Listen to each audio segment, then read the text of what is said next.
Caros amigos, bem-vindos a mais um episódio de hoje na Segunda Guerra Mundial. Hoje falarei sobre um dos primeiros projetos iniciados por Adolf Hitler, assim que assumiu como chanceler alemão em 1933. Refiro-me ao carro do povo, mais conhecido no Brasil como Fusca. Nos anos 20 e nos anos 30, a indústria automóvel alemã era composta na sua maioria por carros de luxo extremamente caros. Nessa época, apenas um alemão em 50 possuía um carro particular. Algo bem diferente dos Estados Unidos, onde se vivia uma autêntica revolução automóvel, com carros relativamente baratos e acessíveis. Na Europa surgiam algumas iniciativas para a construção de carros baratos, direcionados para a classe média, mas ou eram muito rudimentares e fracos, ou não passavam de versões menores dos grandes carros de luxo, o que significava que eram pesados, tinham pouca potência e eram muito pouco práticos. Foi então que Ferdinand Porsche, um conhecido projetista de automóveis de luxo e de corrida, resolveu iniciar o projeto de um carro barato e familiar. Mas ao contrário do que acontecia nessa época, ele resolveu iniciar esse projeto a partir do zero.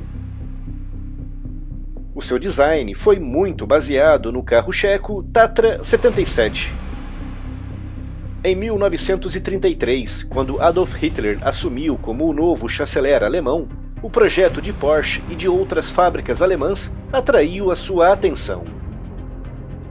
Hitler queria repetir na Alemanha o mesmo que acontecia nos Estados Unidos, com cada família com o seu próprio carro particular, pequeno, barato e funcional.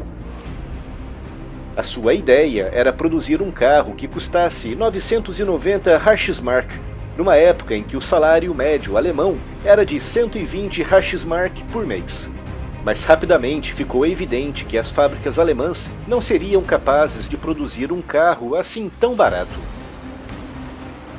Em 1934, Hitler, já na posição ditatorial de Führer, após acumular os cargos de chanceler e de presidente, iniciou um forte lobby a favor do projeto de Porsche.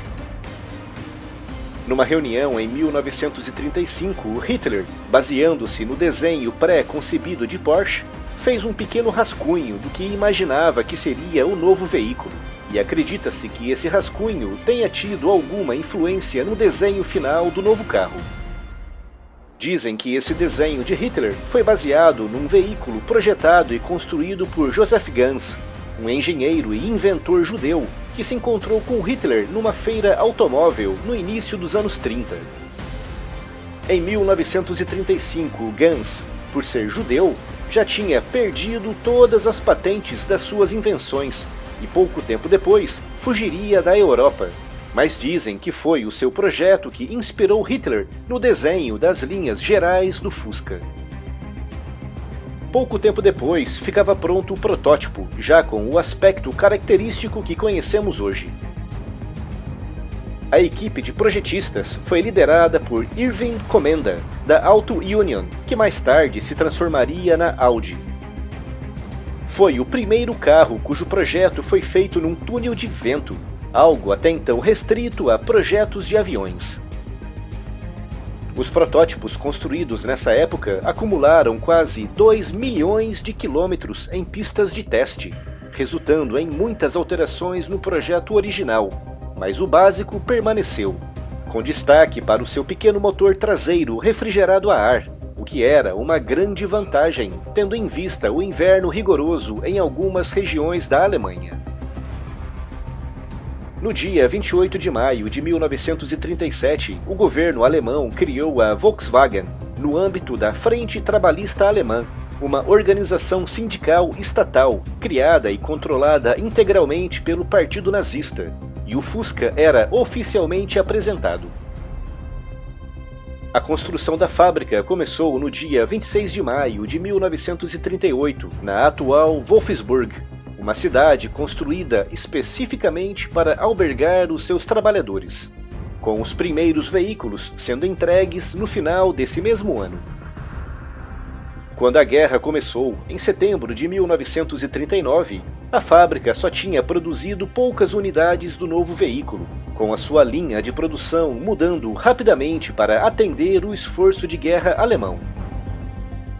O Kübelwagen Tipo 82, um veículo militar utilitário que já foi destacado em vídeo aqui no canal, foi construído nessa linha de montagem. Durante a guerra, mais de 15 mil trabalhadores escravos, oriundos de campos de concentração na Europa, foram utilizados pela Volkswagen para a produção de veículos militares. A produção do Fusca esteve praticamente interrompida durante a guerra, reiniciando-se de forma tímida em 1946, estabelecendo-se como um ícone do renascimento da Alemanha Ocidental.